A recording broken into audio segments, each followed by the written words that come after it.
This audiobook is fan fiction. It is not to be sold or redistributed for profit. It is based on the television series Sliders. This is the continuation of Sliders Retcon. It is written by Jimmy Catlett. It is narrated using an AI voice technology. We now present to you, the listener, Sliders Retcon Act 2.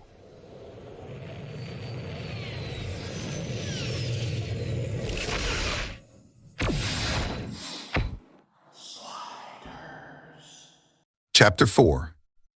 New Beginnings and New Challenges. Part 1. Like old times.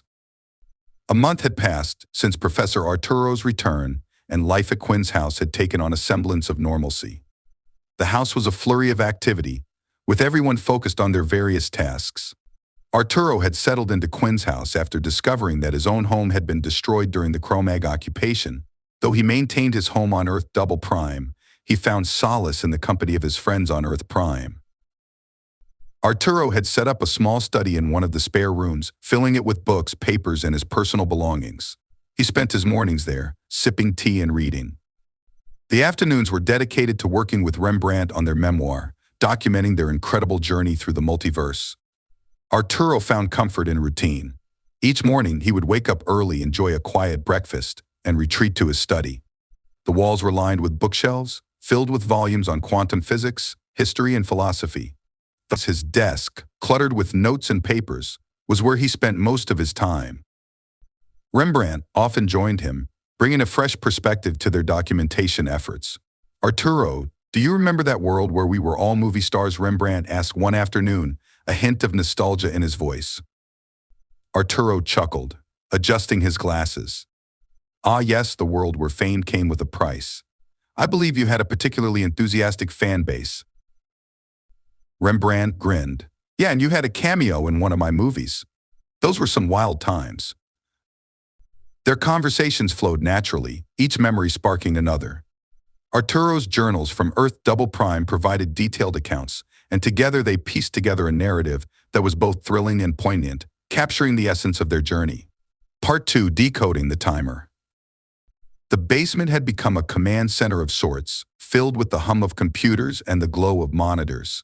Quinn and Diana worked side by side, meticulously going through the data retrieved from the timer. The coordinates they uncovered painted a map of their travels, each one representing a potential clue to Colin's whereabouts. One afternoon, as Quinn stared at the screen, a particular set of coordinates caught his eye. "Diana, look at this," he said, pointing to the numbers. "These coordinates, they match the original location of our slide before Geiger hijacked it." Diana leaned over, her eyes scanning the data. "You're right. This could be the lead we've been looking for." Quinn felt a surge of hope. "We need to follow this. Colin could be out there, waiting for us." Diana nodded, her expression determined. "We'll find him, Quinn. I promise." They worked tirelessly, often losing track of time. The basement was filled with the sounds of clicking keyboards and quiet discussions. Diana had developed a system to cross-reference the coordinates with their known slides, creating a comprehensive map of their journey. One night, as they were wrapping up, Quinn turned to Diana. "Thank you for all your help, Diana. I couldn't do this without you." Diana smiled, her eyes softening. "We're a team, Quinn. We'll find Colin together." Part 3. Rembrandt's new chapter. Rembrandt had resumed his singing career, but his heart was firmly anchored with his friends. He spent most of his days with Professor Arturo, recounting their adventures and documenting them for their memoir. Sliding had become public knowledge after the Cro-Mag invasion, and there was a growing interest in their story. Arturo had kept meticulous journals during his time on Earth Double Prime, and these became invaluable resources for their project. Together, they pieced together a narrative that was both thrilling and poignant, capturing the essence of their journey. One afternoon, as they worked on the manuscript, Rembrandt looked up at Arturo. "You know, Professor, I never thought we'd be doing this. Writing a book about our travels." Arturo smiled. "Life is full of surprises, Rembrandt. I'm just glad we're here to tell the tale." Rembrandt nodded. "And hopefully this will help others understand what we've been through." Rembrandt's singing career had taken a back seat, but he still performed occasionally.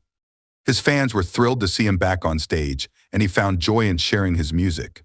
One evening, after a particularly moving performance, he sat down with Arturo. Writing this memoir has made me realize just how much we've accomplished, Rembrandt said, his voice thoughtful. We've been through hell and back, but we're still standing.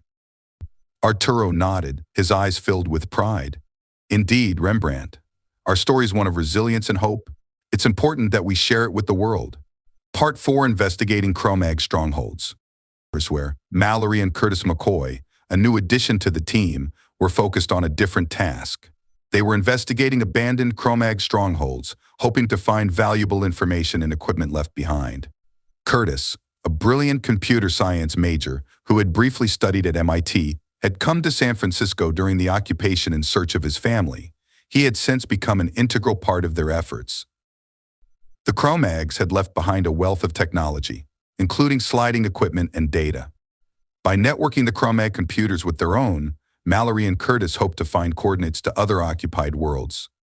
Their goal was to unleash a virus that would obliterate the Cro-Mag threat once and for all. One day, as they rummaged through an abandoned stronghold, Curtis found something promising. "Mallory, take a look at this," he said, holding up a data disk. "This could be what we need." Mallory examined the disk, his eyes lighting up. "If we can decode this, it might give us the coordinates to other Cro-Mag occupied worlds."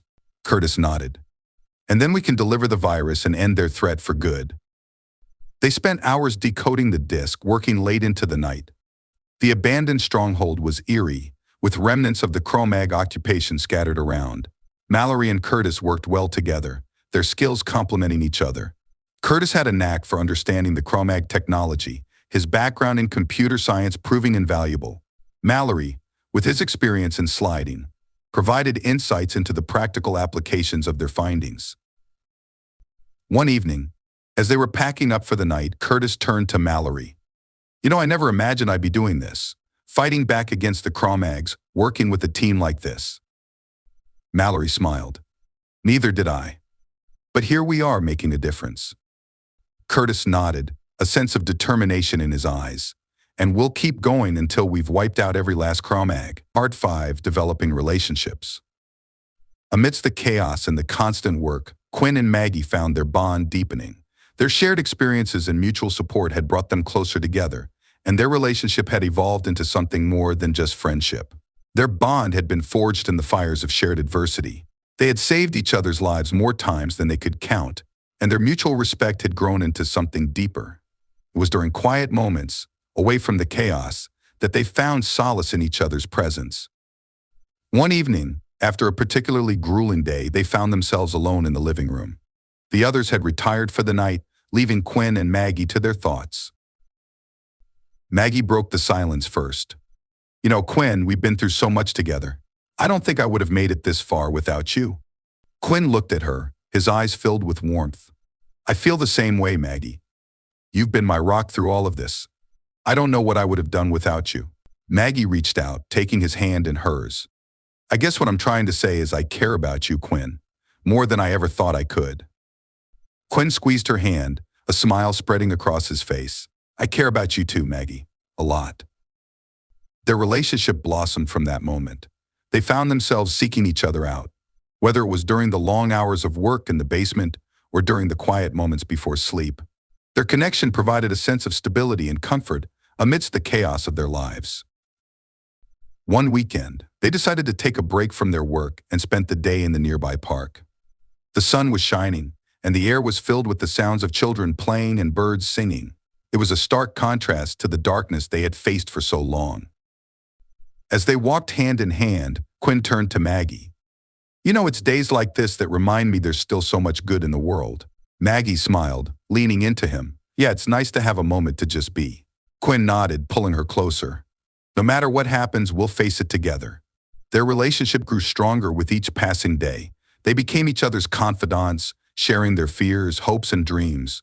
Quinn found himself opening up to Maggie in ways he never had with anyone else, and Maggie felt the same.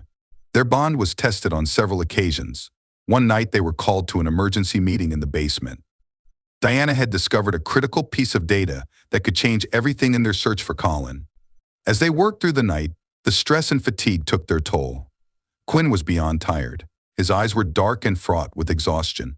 Maggie, showing love and concern, said, "Honey, Please just come to bed and pick this back up after you've had some rest. Quinn snapped at Maggie, his frustration boiling over. We need to get this right, Maggie. Colin's life could depend on it. Maggie took a step back, hurt flashing in her eyes. I know, Quinn, but you won't do anyone any good if you collapse from exhaustion. Quinn's expression softened as he realized his mistake. I'm sorry, Maggie. I didn't mean to snap at you. I'm just so worried about Colin. Maggie stepped closer, placing a hand on his arm. I know, Quinn, we all are. But we need you at your best. Get some rest, and we'll tackle this together in the morning.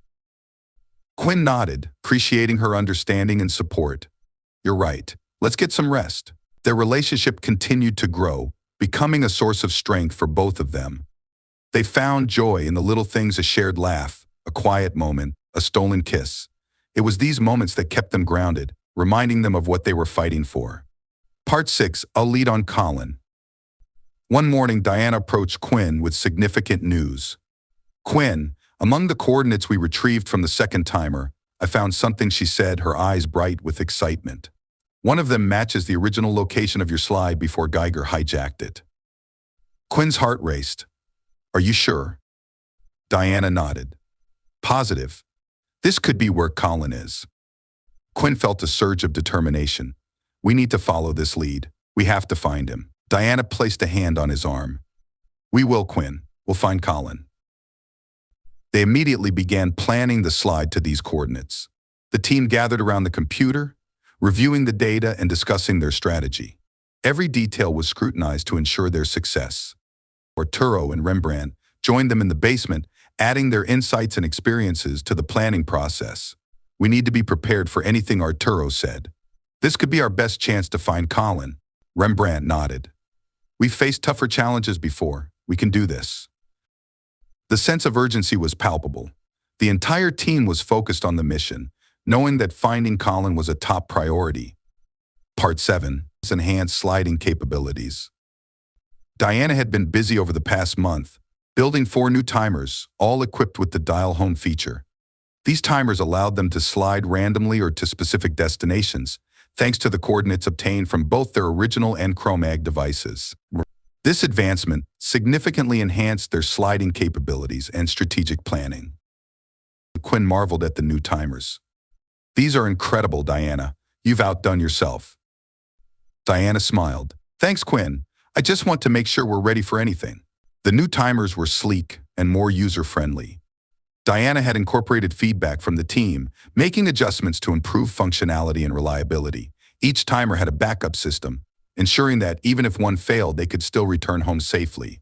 Quinn and Diana tested the timers extensively, running simulations and conducting controlled slides. They documented every test, noting any anomalies and making necessary adjustments. One evening, as they reviewed their progress, Diana looked up at Quinn. We've come a long way since we first started this journey.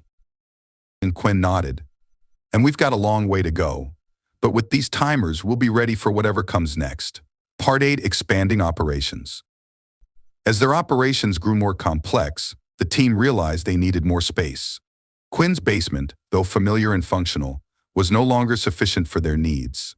They began discussing the possibility of moving to a larger facility while keeping the original, updated sliding machine at Quinn's house. One evening, as they gathered in the living room, Rembrandt brought up the topic. We need to think about expanding, he said. This place is getting too small for all our equipment and activities. Arturo nodded. I agree. We need a dedicated facility where we can conduct our research and planning without being cramped. Quinn looked around at his friends, feeling a sense of unity and purpose. Let's start looking for a new place, but we'll keep the original machine here as a backup. Everyone nodded in agreement, their minds already buzzing with possibilities. They discussed potential locations, considering factors like security, accessibility, and space. Diana and Curtis began researching facilities that could accommodate their needs. One afternoon, Curtis approached Quinn with a proposal. I found an old warehouse on the outskirts of the city. It's been abandoned for years, but with some work, it could be perfect for our operations. Quinn looked at the plans Curtis had drawn up. This could work. It has enough space for our equipment and room to expand. Maggie added, and it's secluded enough to keep our activities private.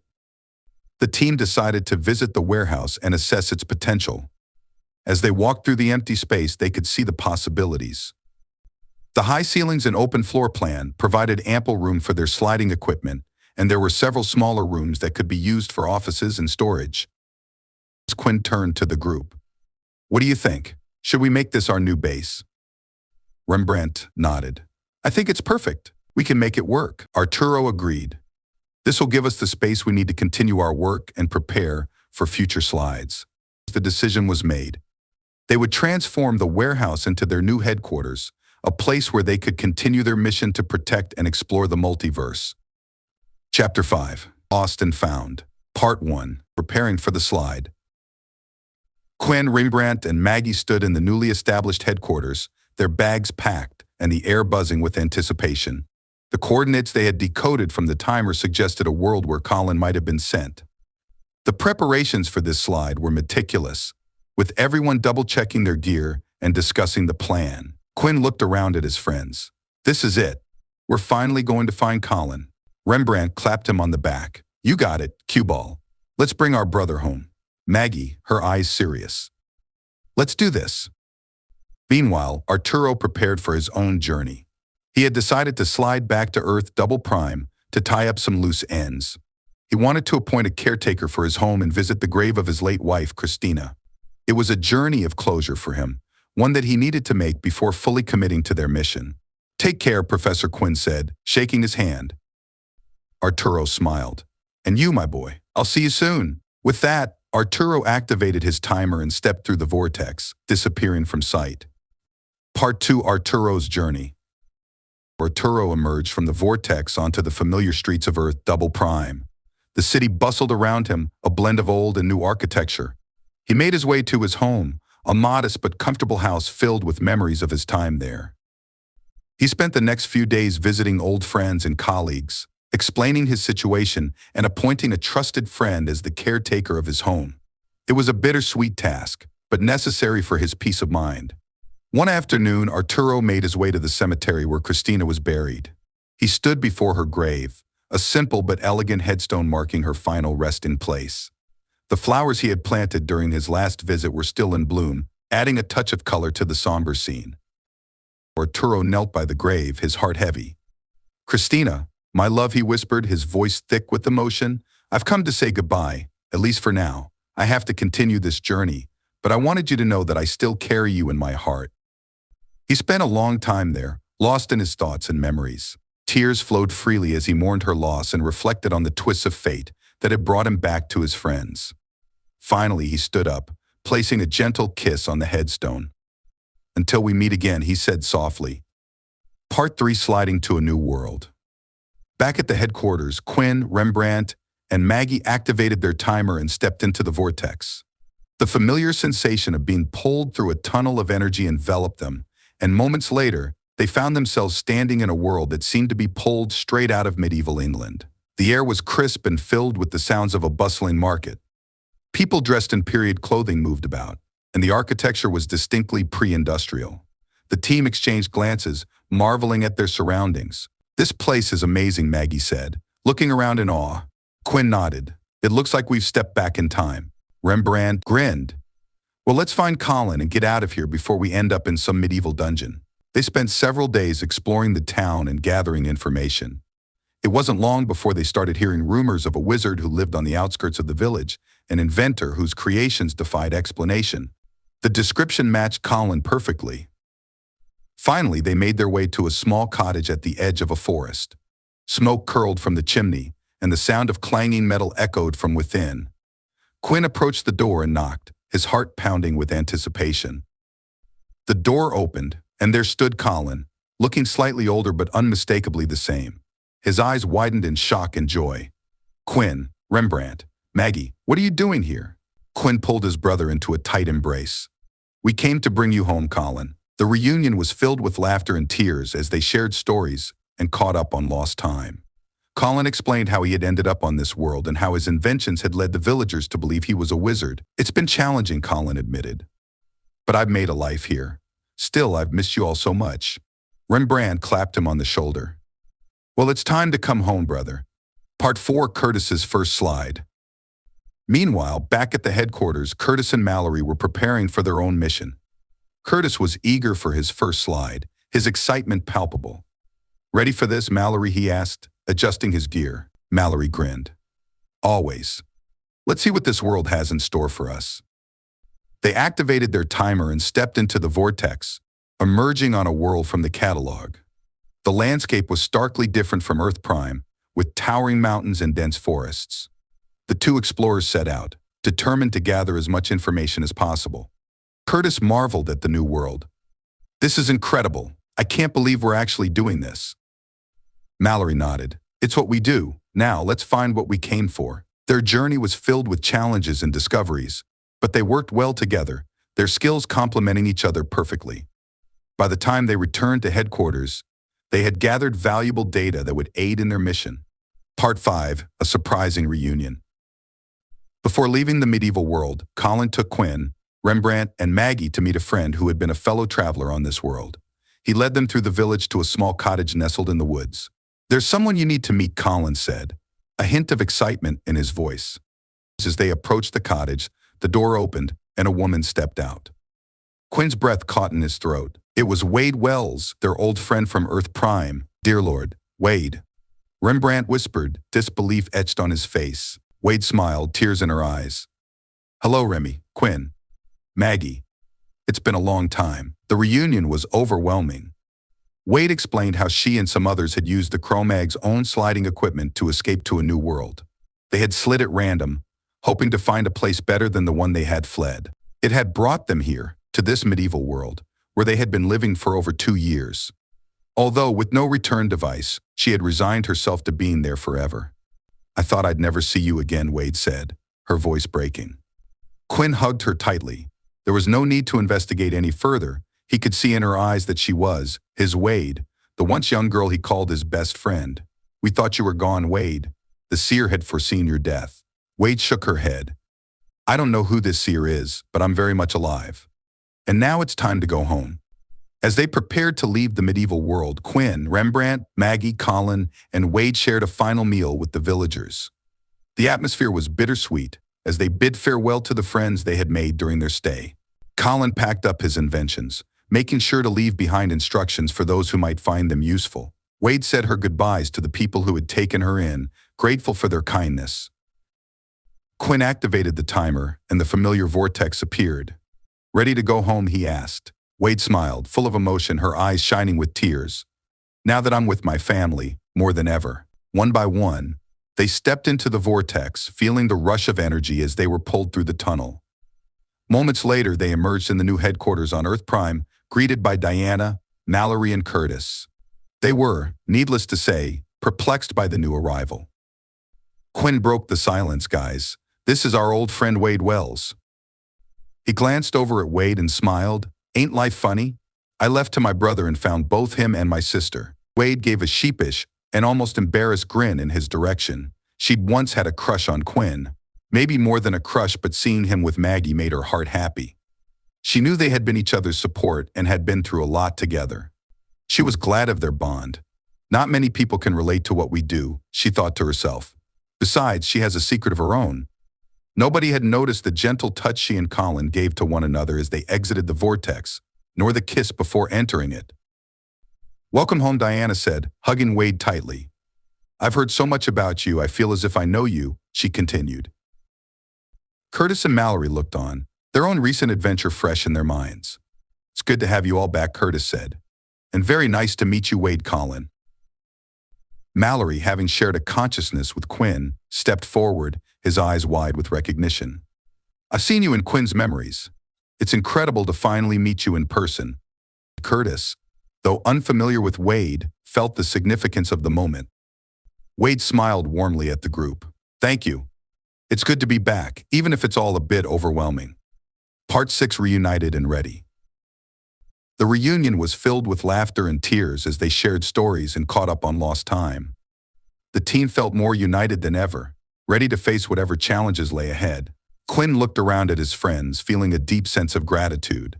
"We've come a long way, but there's still more to do. Together we can achieve anything." Arturo, who had recently returned to Earth Prime, joined them, his eyes filled with pride. Indeed, my boy. Together, we are unstoppable.